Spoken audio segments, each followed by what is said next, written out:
The Pod News Weekly Review with Buzzsprout. Start podcasting, keep podcasting. We're joined today by Annalise Nielsen. Now, she is Head of Podcast Strategy and Development at Pacific Content. Annalise, hello, how are you? Yeah, thanks.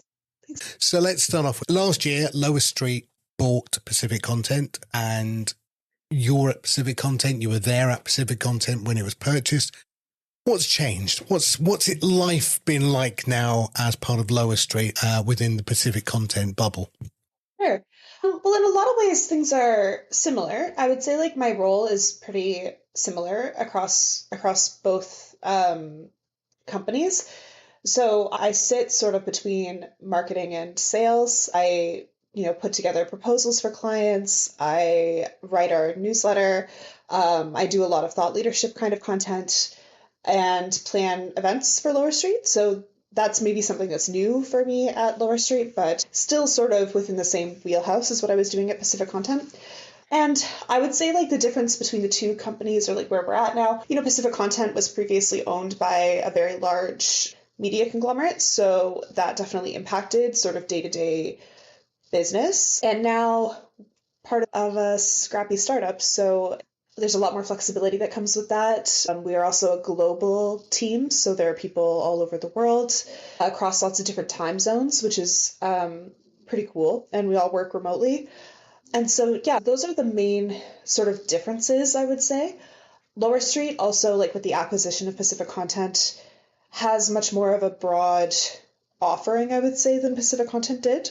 Pacific Content was known for a very specific type of project, whereas Lower Street, we sort of run the gambit in what we can offer to different clients. So those are, I would say, the main differences. But overall, a lot of similarities. A lot of my colleagues from Pacific Content came over to Lower Street as well. So a lot of familiar faces where I am too. Now, I was going through LinkedIn and I saw you writing about YouTube. And of course, YouTube is now the flavor of the month. Everyone's talking about it, allegedly being the place that podcasting should be, and everyone's going to it. But of course, the big thing in 25 is about video. That's all you seem to hear about. Now, you wrote a report recently which was all about YouTube and video content. So I thought I'd pick your brains, really. What are your initial thoughts? Where is YouTube in the podcast landscape, and where is video, more importantly, within that podcast landscape as well? So I think those are sort of two different questions. I think that in a lot of ways we conflate video with YouTube, and I don't necessarily think that those are the same thing. But to level set, a lot of the conversation around YouTube started when it became clear that YouTube was now the number one platform that people are using to consume podcasts. So YouTube beat out Spotify and Apple Podcasts for the first time. And that was a huge deal. It is a huge deal. We should definitely be thinking about that data. The reality, though, is that it's YouTube and then there's every other podcast platform that exists out there. And for the most part, YouTube is the only platform that people are using to watch video. Now, I know that there's exceptions there. I know that Spotify is pivoting towards video. I know that Apple has video capabilities. I know that lots of podcasts, like Podcast 2.0, there's lots of video watching capabilities. Most people don't even know that they can watch video podcasts across these other platforms, particularly Apple, which has always had video podcasts. And so for the majority of the video podcast consumption that's happening on YouTube. And then the other thing I will say is YouTube still only makes up about 30% of the podcast consumption that we see. So yes, it's more than Spotify, it's more than Apple, still about a third of the consumption. So if we sort of take all of those things together, then we can say video consumption primarily happening on YouTube, that's really still only about a third of the consumption that's happening. I also would say that out of all of the consumption that's happening on YouTube, not all of that is actually video watching. A lot of that is consumption of podcasts that were published on YouTube but don't have a video component. So this is podcasts that are published with just a static image, or podcasts that are published on YouTube Music without a video component. So that's a big part of that as well. And then there's also the consumption that happens where there is a video element of the podcast, but people aren't actually watching that. They're minimizing their screens. I think we know now a huge amount of YouTube consumption is happening on people's televisions. So they're putting it on and then they're doing other things in the background. This is a huge trend that we see with YouTube now, and YouTube's really leaning into that. There was a recent report that they're beating out traditional television for consumption on televisions.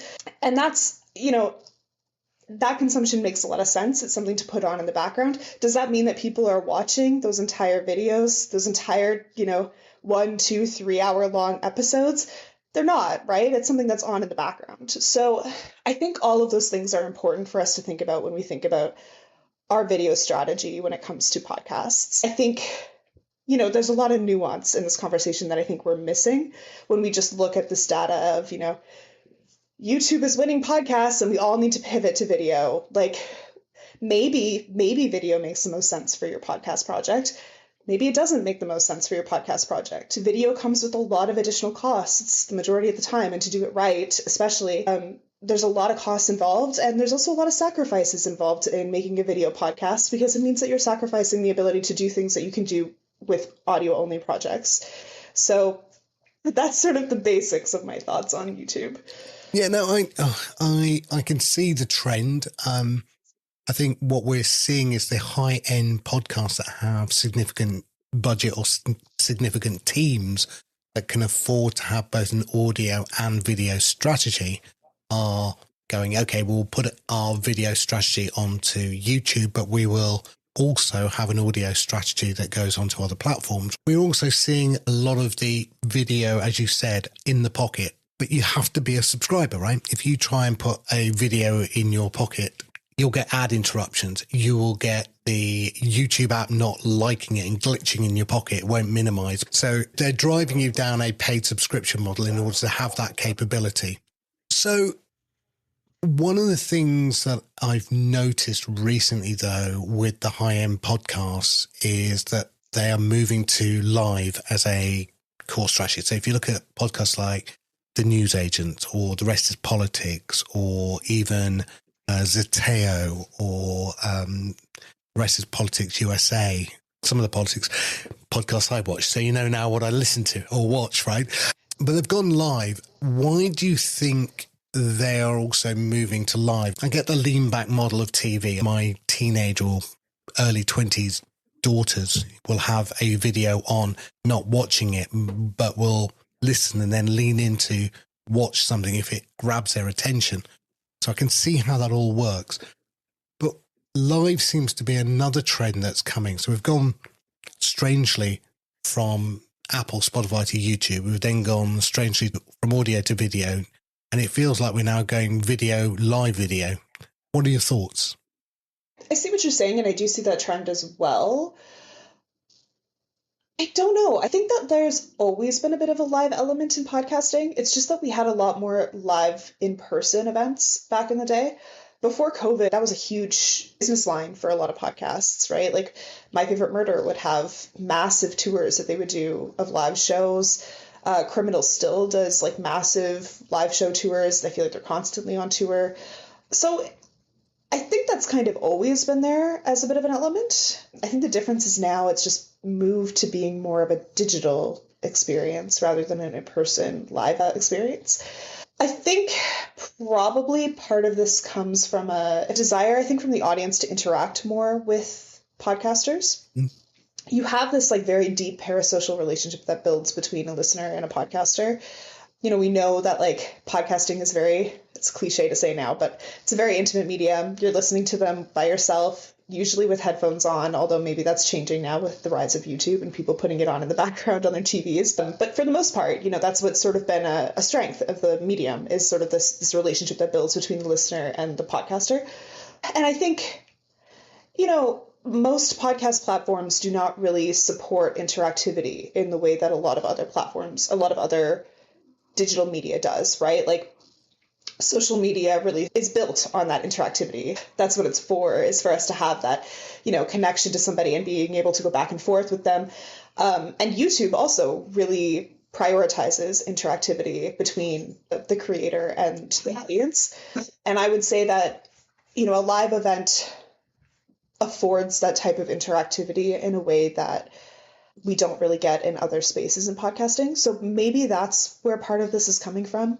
And also maybe that's part of the push on YouTube, right? Like YouTube has a comment section that is usually very robust, and oftentimes creators are in that comment section responding to people. It's more of a conversation compared to a lot of other podcast platforms that I know that there are lots of other podcast platforms that do have the ability to allow people to leave comments or to leave reviews, but that type of interactivity is not something that's been prioritized or emphasized across other podcast platforms. So maybe that's part of it.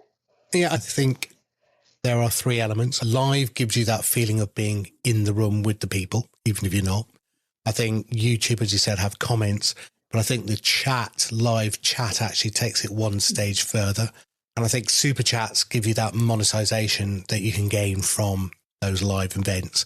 Overall, though, if you were talking to a client for Pacific Content or Lower Street, what would you be saying, right? Would you be saying, yes, 100%, you have to have a YouTube strategy. You cannot miss out because it's now the dominant platform.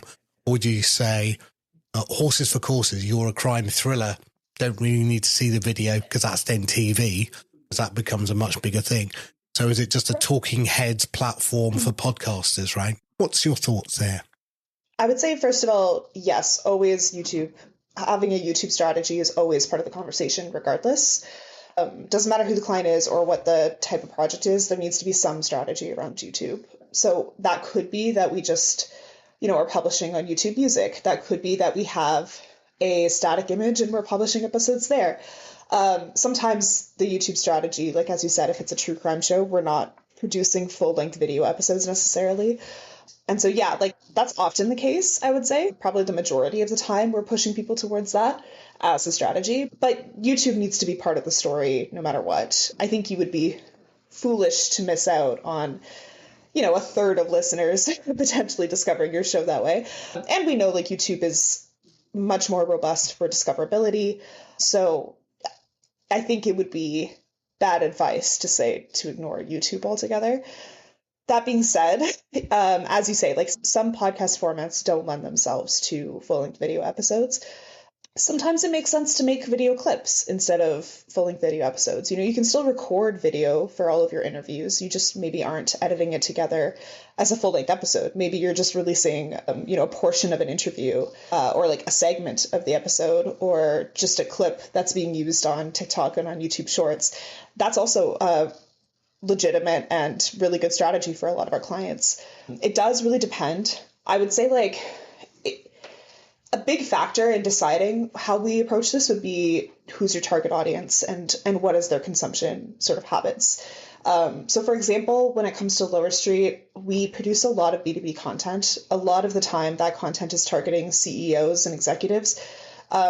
We know that CEOs and executives are listening and they're consuming podcasts far less on YouTube than the average population. They're very busy. They're multitasking. They're listening to podcasts while they're exercising or while they're traveling or while they're in the car or on plane rides. They don't have time to sit down and watch full-length video episodes. So does it make sense to produce these pretty costly full-length video episodes when your target audience isn't going to be sitting down and watching them? It doesn't really make sense. That's not that strategy maybe isn't the best strategy here. And actually, we should be producing shows that are maybe a little bit more tightly edited because we know that these people don't have a lot of time and we want to respect their time. And that also doesn't lend itself to full-length video episodes. So in that case, I would say, we would steer them away from producing full-length video episodes. On the other hand, if I was working with a client who was making a B2C podcast and their target audience was, 18 to 25-year-old men, I would definitely be thinking about producing a full-length video podcast, a more chat style show, because that's the kind of content that they're familiar with. That's what they recognize as a podcast. There's going to be better opportunities for cross promotion with other podcasts with a show like that. So these are all things that we would think about and discussions we would have in the early days to sort of decide on the strategy there. Yeah, I fully agree with your thought process around shorts, reels, TikToks, because there was a great report out recently about fundamentally the follow model is maybe not the model that we should be looking at now, because early discovery from algorithms, YouTube's algorithm and also TikTok's algorithm means that new content is being delivered to people, even if you're not a follower, and you're getting great discovery in that mechanism. Now, look, let's get off YouTube. enough YouTube. Let's move on to the other beast, Spotify. Now, they recently came out saying they want to do video. We all know that. And Daniel Ek's been very bullish on it. The numbers have started to come out around how they're going to monetize video content. So we know that if you upload video to your audio RSS account, they will replace the audio episode with the video episode, and then you can't go back to the audio. They both, YouTube and Spotify, ask you to remove dynamic ad insertions, so we know that that's no longer. So we've seen now that some people are coming out, and I know you reshared one of the posts as well. I think that's how I discovered it, actually, which was a person telling their client they've lost $1,000 because they didn't get anything from the Spotify ad network, but they were getting money from the video side. So is it just early days, or is it something that we should be aware of, that actually the amount of money that you may gain from a video strategy on Spotify is always going to be lower than their audio-driven strategy? Let's just take a quick break. Are you someone who often looks at the medical system we have today, from public health to doctors to pharmaceutical companies to science itself, and says, why should I trust these guys? Did the pandemic turn you off from the establishment viewpoint on all this? Are you someone who is a scientist or a doctor or from public health, looking to understand where things went so wrong with the public and how to rebuild that trust? Then check out Why Should I Trust You, a weekly podcast hosted by two former TV news producers joining forces with a doctor and a virologist to look at why so many Americans mistrust science and public health today and how we rebuild that trust. So check out Why Should I Trust You wherever you find your podcasts. I don't know that it's always going to be lower. I think it is fair to say that it is early days, to be fair to Spotify, it is early days. It will take time for advertisers to jump in and for them to be able to fill all of the inventory that they have available to them. I know that that certainly was the case when they first opened up, advertising. You could opt into advertising through Anchor, and there was a good period of time where their inventory was going empty, or it was mostly being filled with ads for Anchor, internal ads from Spotify. So, it takes time for advertisers to jump on board and for them to sell through all of that inventory. And I think that that's fair. I guess my bigger concern with Spotify's strategy, this is going to be pretty critical of Spotify, but it kind of goes twofold. So I would say that I have concerns about the fact that this pivot to video is being tied to Spotify's recent positive earnings reports that have come out. I think that that's a huge mistake to correlate the two and to conflate the two. I don't see them as being related. Spotify had huge cuts and they let go of a lot of people, and they made really big, drastic decisions on their spending. And that, I think, has impacted their overall bottom line drastically. But because it's happened sort of at the same time as this pivot to video, the two are sort of being connected. And that's the narrative we're being told, that this is the right strategy for Spotify to lean into video. I'm not seeing that. I'm not seeing that in people's consumption day to day. I don't know anyone who consumes video on Spotify. So I struggle with that being correlated. The second thing that I would say about Spotify that I have concerns around is I think Spotify is really, rather than listening to creators and hearing what the concerns are for creators and then addressing those needs, they're constantly chasing somebody else and copying other people's models. We saw this with their pivot to short form video. They wanted to start doing short form video to compete with TikTok. That has been pretty much a flop, I think it's fair to say. 100%. Yeah. Yeah, people have not consumed that kind of content within Spotify. We've seen this with, you could argue even podcasting in general. Spotify, getting into the podcasting game in general, was trying to copy somebody else's model, and they have overall not really proven to be able to pull it off because they're not really looking to fix a problem that already exists. They're just copying somebody else's model. I think that there's opportunity to fix problems that exist within podcasting on podcast platforms. I think if we, where I see Spotify having a lot of opportunity would be the marketplace and being able to sell ads.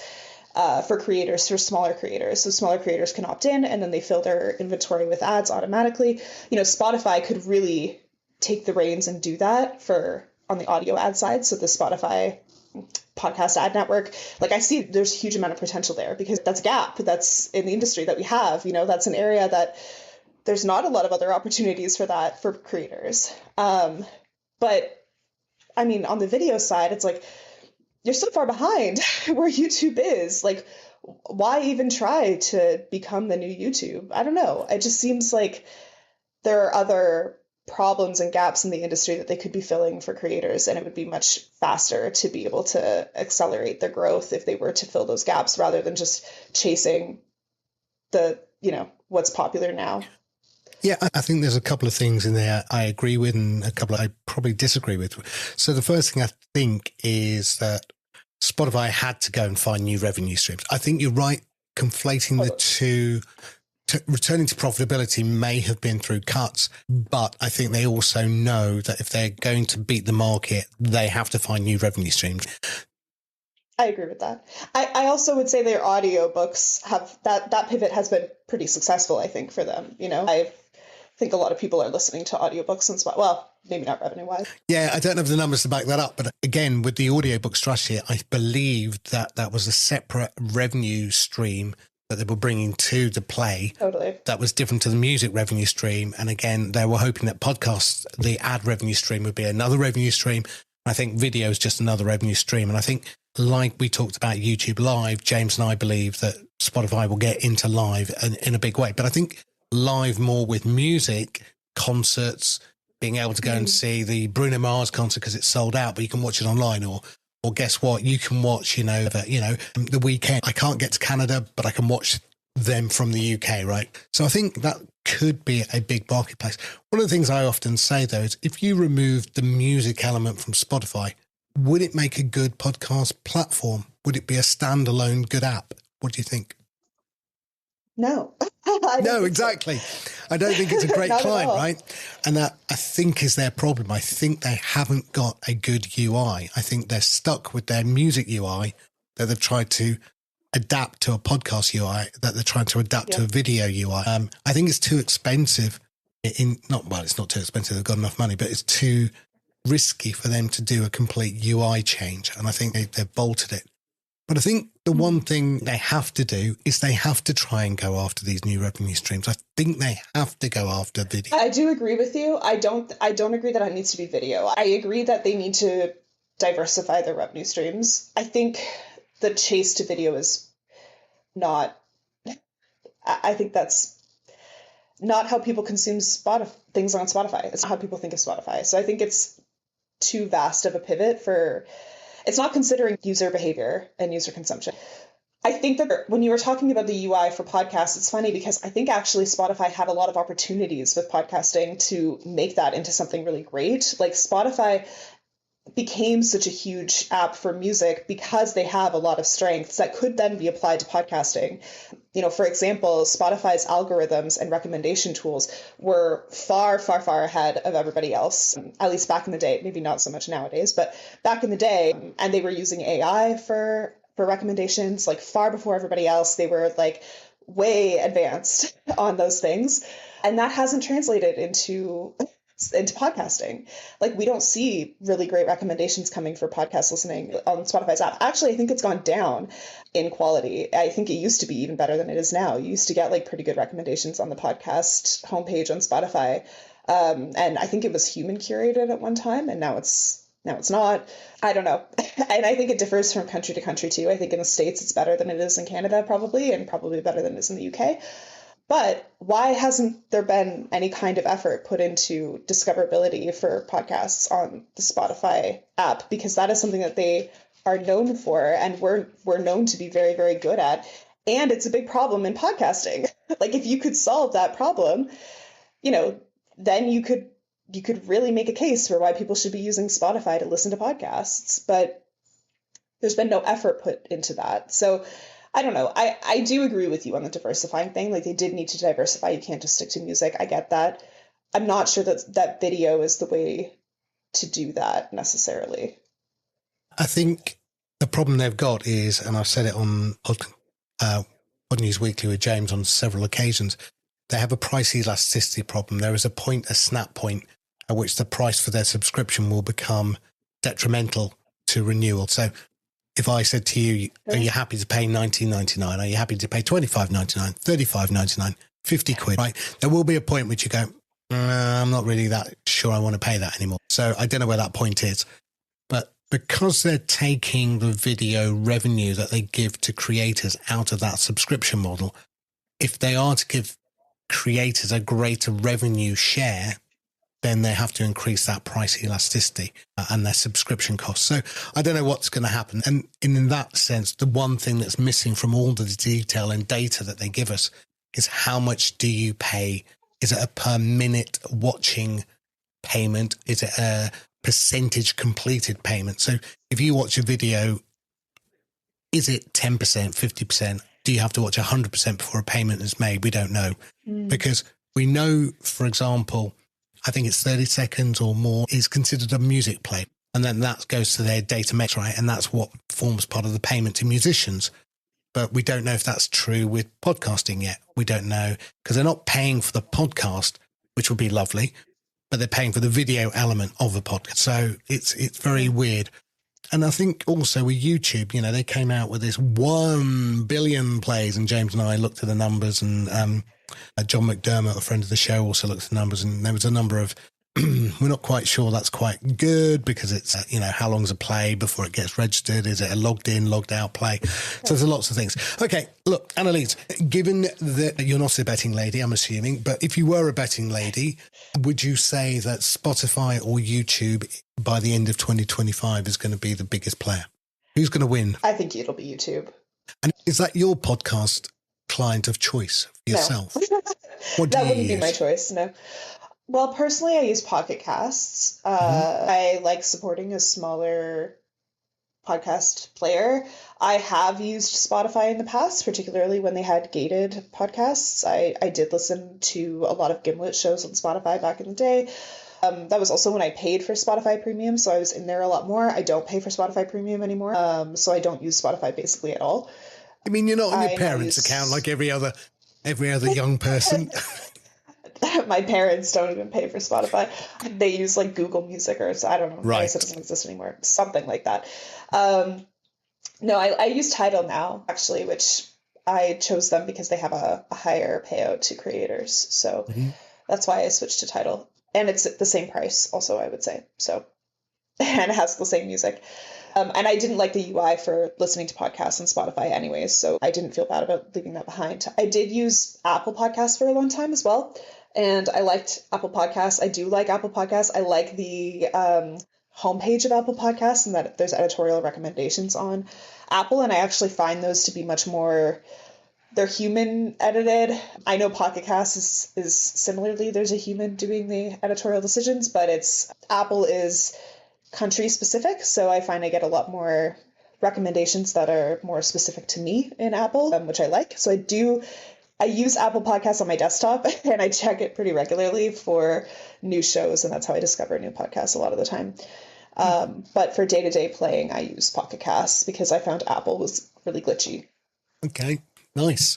Now, look, one of the other things that you've been sharing and talking about is something called an attention diet. Now, I think that came from a friend of ex-Pacific actually, Stephen Prout, friend of the show. What is an attention diet and why do we need one? Yeah, this was Steve's idea. And the basic framework is he was recommending that we all think about our attention diet sort of like you think about your food diet, your daily, food pyramid. What are you eating every day? Are you getting enough vegetables? Are you getting enough grains? Are you getting enough protein? So basically the idea is he was recommending we think about the health of our attention diet. So do we have a healthy attention diet? Are we spending our time on things that are actually helping us to grow, or are we, mindlessly scrolling for hours on TikTok? I am very guilty of that. So I should probably try to build a healthier attention diet. So that was sort of the concept that he had. He was recommending, we start tracking our consumption of and where we're giving our attention to, and think about how we can turn that into something that might be a little bit more healthy for us in terms of our consumption.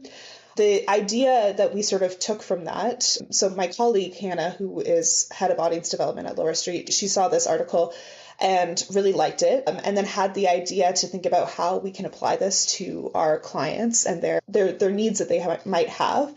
And think about it as a framework of like, what is our listeners' attention diet? So every time we go to launch a new project, we spend a good amount of time thinking about the listener profile that we're trying to target.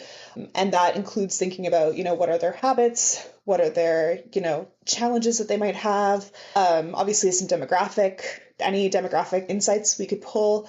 But a big piece of that puzzle that we need to start thinking about even more is, what is their attention diet? What are they spending their time with already? And we do this a little bit already. We have done this in the past a little bit already when we think about what other podcasts are they listening to. So we would do like sort of a competitive analysis of, what other podcasts are maybe targeting this audience? What are they spending their time listening to already? And the goal there is to make something that is both unique, but also familiar. So something that is going to be filling a gap in the market. If you just go to market with the same show that's already out there, then why would anybody pivot and switch to listen to your show, right? It doesn't make sense.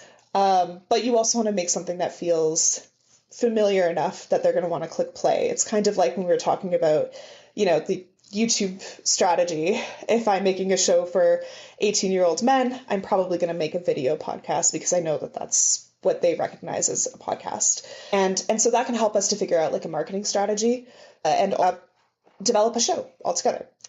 So we were already using that sort of mentality, but then applying this idea of an attention diet sort of broadens it even further, because then we're thinking about things like, are they spending a lot of time watching Netflix? Is this a demographic that is still reading Forbes every day? Is this a group of people who spends a lot of time listening to music? And do they subscribe to a paid Spotify account? All of those things are really helpful for thinking about not just, what is the show that we're going to build, but also how can we get our podcast in front of this audience? Would it be helpful to have a feature in Forbes to promote the podcast?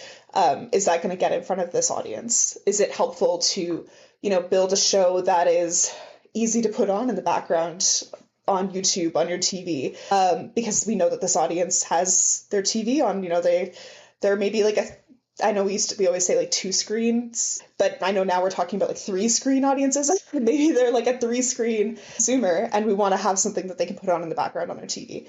Those are all, important things to consider when we're developing a show and figuring out how to market it. So that's how we've applied this idea of this attention diet to our podcast process with our clients. Nice. Yeah. Now, you were in New York recently. You were on Airfest. What were your takeaways? So I think probably my big, it's funny because like after these conferences, people like to sort of get a gauge for like, are things feeling positive or are things feeling negative in the industry? I would say that for once, I don't think I walked away feeling either way about it.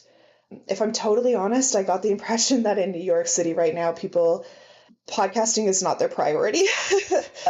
People have a lot of other things on their mind and are maybe a little checked out of podcasting right now. So that's the vibe in America that I was picking up on anyway. In terms of conversations that I was having around podcasting, though, I would say that I think that amongst people who work in the industry, there is a bit of a frustration with this constant push towards video.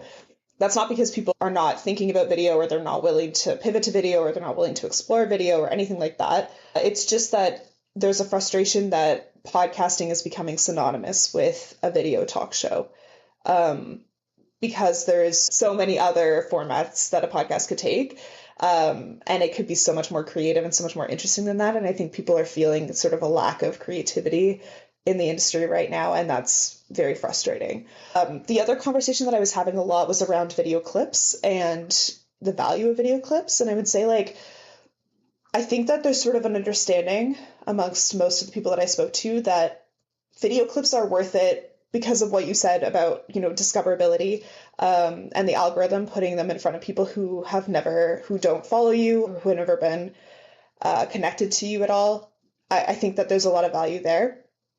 And also, a lot of times video clips don't necessarily lead to new downloads, but they serve sort of another purpose, and that people can consume clips without ever going to listen to full-length episodes of the podcast, and that's still valuable and that's still okay. I think like when I look at my own consumption, that's definitely the case. Like there's a lot of podcasts where I love seeing their clips show up on my For You page.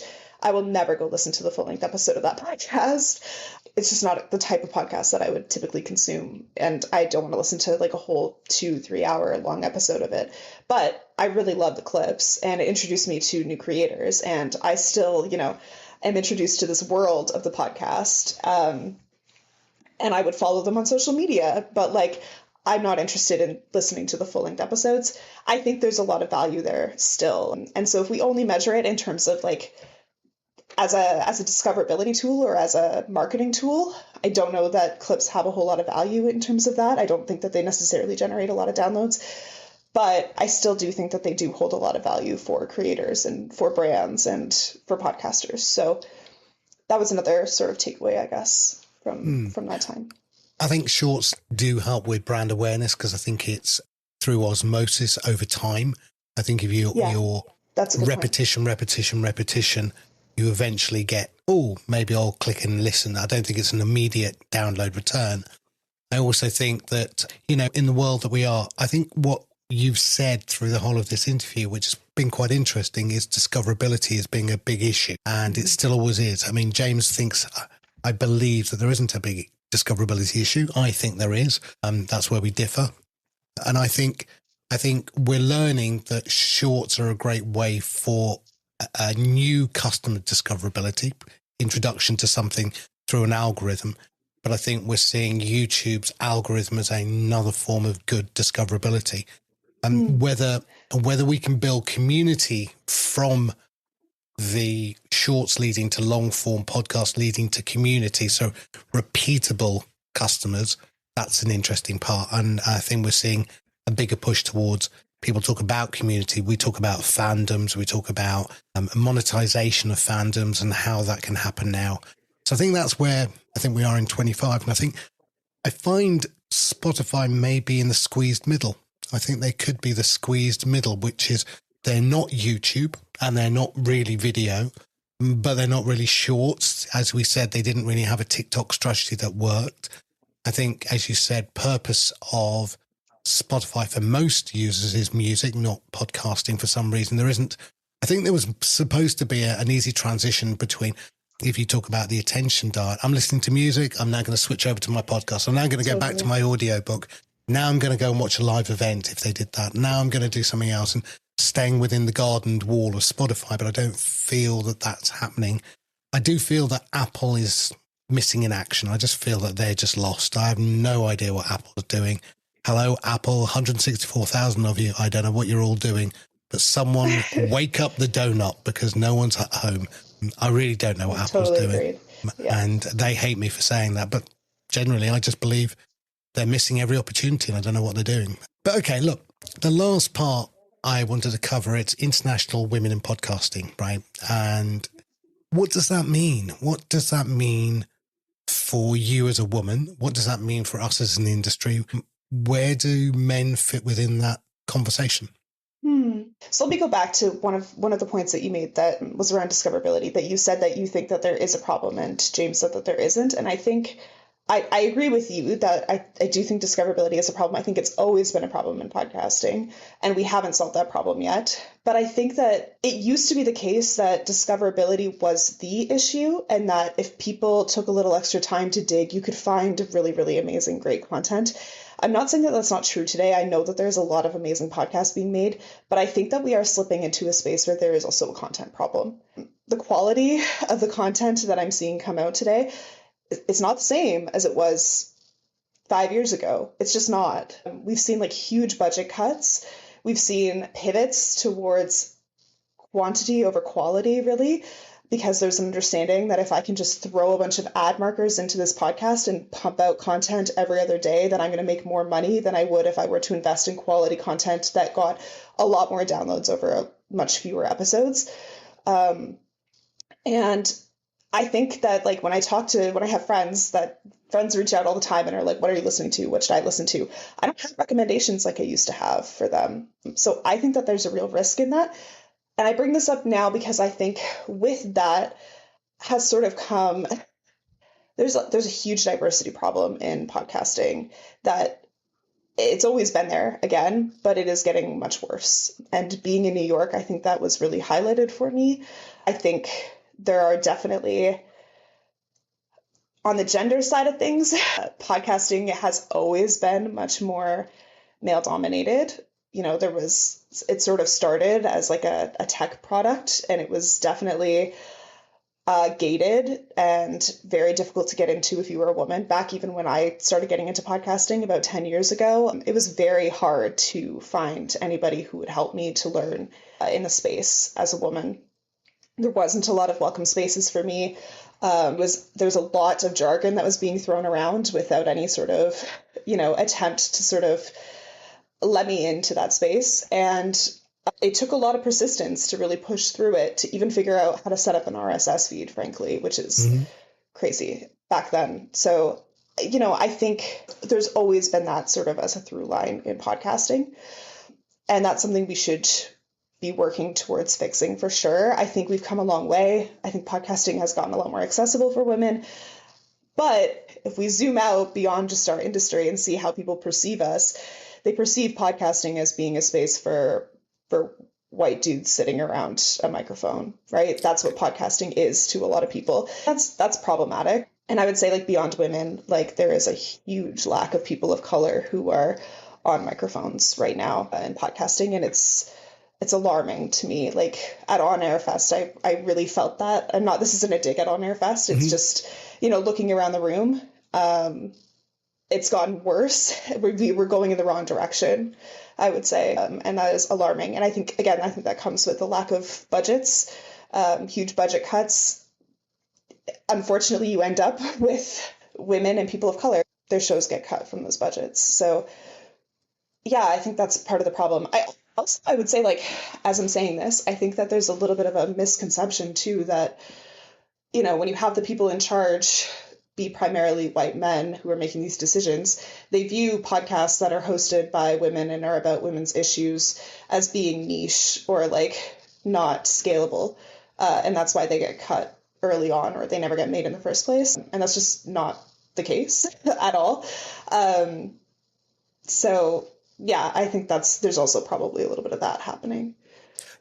I think budgets has a role to play. I think the market opportunity, as you said, for the female-led podcast or people of color podcast, but there are more women than men in the world. That is a known fact. Also, women make all of the purchasing decisions for their families, but women are the primary consumers. So if we're talking about like potential for revenue, I mean, for God's sakes, how many brands are targeting women primarily, especially millennial women, who are taking care of their children and their parents at this stage? They're the sandwich generation, and they're making all of the purchasing decisions for not just themselves, but for their children and for their parents. Mm-hmm. So when you talk about, who is most monetizable, it's women as consumers. So it's a huge missed opportunity from a revenue perspective. And also, podcasts are wonderful for multitasking, right? So the audio podcast capability, look, I'm doing the shopping, I'm at the gym, I'm picking up the kids, I'm whatever they may be. And I don't mean to be stereotypical, on my way to work as well, right? So let's not just say it's those roles, but those are opportunity times where audio in the ear works very well, where video does not work very well because you haven't got the time to sit and watch. I think the other thing though, and again, I think it's a gender thing that I've observed. I mean, in my time, as a young boy, a boy will put his hand up in class when a girl won't. A young boy will climb that tree when a girl won't, or is told not to even, right? Let alone won't. So my daughter will tell me, well, I wanted to climb the tree, but I was told not to climb the tree because I'm a girl. And so those things happen. So I wonder whether sitting behind a mic is that typical male bravado. Yeah, I'll just do it. I don't know if I'm good or bad. I don't really care. I have no issue. Whereas the female podcaster may think more carefully about that I do know, for example, men will go for jobs when they're underqualified and qualify into the job, whereas women will wait till they're overqualified for a job before they take it, as an example. So I don't know if those stereotypes play into podcasting. I think video plays worse into it because, again, the expectation on the female is to be made up, to have, her makeup, her hair and everything else done. I could rock up half bearded and nobody probably care, right? So, although I'd like to point out to those people who can't see, I am fully clean shaven today, just in case. But I think those are the things. And then again, it's difficult, but does International Women's Day, going back to the question, does that help raise the bar? Do you find that you are getting more female voices now because of the awareness? Because it's been going for a few years now. It's not just this year. So do you think from the conversations you might have had with some of your friends that it's been a positive thing? Big question. I think all of your points I totally agree with. I don't know. I mean, I don't think it's a bad thing. No, it's not a bad thing. Look, raising the awareness is not a bad thing. But my question is, look, we can talk about Black Lives Matter, and I think Black Lives Matter doesn't make any difference, right? I just don't. I think at the end of the day, you can have DEI, Black Lives Matter, and many other initiatives, and I think the pyramid stays as the pyramid, right? It doesn't change. Maybe it changes a little. Maybe the needle moves forward. How do we change it, though, without it? How do we change it without that? I mean, I think, to be honest, like, I hear what you're saying, and International Women's Day specifically, I guess, I don't know that it makes a huge difference. But at the same time, it is one time a year where you do have to, like, for example, I was putting together a playlist of podcasts that one of the blog posts I wrote recently was, like, podcasts that we want to recommend to our clients that they listen to. In putting together that list, because of some of these initiatives like DEI and because we have these conversations about, why don't we have enough women in power? Why don't we have enough people of color in positions of power? Because of that, I'm hyper aware of I don't want to put together a list of a bunch of white dudes talking. I'd like a list that has a little bit more diversity that represents more than just my listening, right? Like that represents podcasts that are targeted towards other people as well. And might not be made for me specifically. But in making that list, it was really hard to find podcasts that are made by non-white people. Harder than I would say it ever has been. My listening has gotten far less diverse than it used to be. And I think having that awareness is kind of the first step to fixing the problem. I don't know how, unless you're aware of that and you're thinking about those things, are you making efforts to sort of fix it? Because as you said, because so often it is the boys that are the first to jump in and the first to sort of volunteer to be the hosts. And it might take a little extra work to find a woman who has the confidence to step up to the mic and wants to do that and wants to take on that role. And it might take a little, maybe you have to take a chance on somebody who has a little less experience, or maybe you have to, do a little extra training to make that happen. And if you aren't aware of these things, if you aren't seeking it out actively, then how do you fix it? I just feel we'll just fall back into the same cycles over and over again. So I know what you mean. And I don't totally disagree with you. International Women's Day kind of comes around every year. And I agree that I don't see it making a huge difference.